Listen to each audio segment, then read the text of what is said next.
Last night I made the most fire plant-based jerk Meatlovers pizza. It was too bomb, and I'm going to show you guys how I made it. I do go ahead and get started by making a garlic jerk butter. I do go ahead and melt down half a stick of plant-based butter, add in some minced garlic and some Walker's Wood jerk seasoning. Go ahead and get that together with some parsley and set that aside.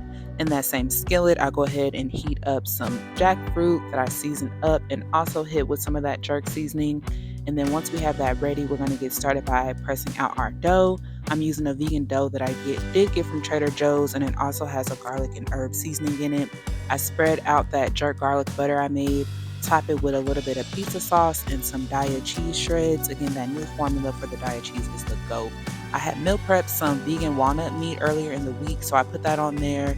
Top it up with that jerk jackfruit and some vegan bacon bits, a little bit more cheese, and I baked that at 400 until it looks like this. And again, this was too fire.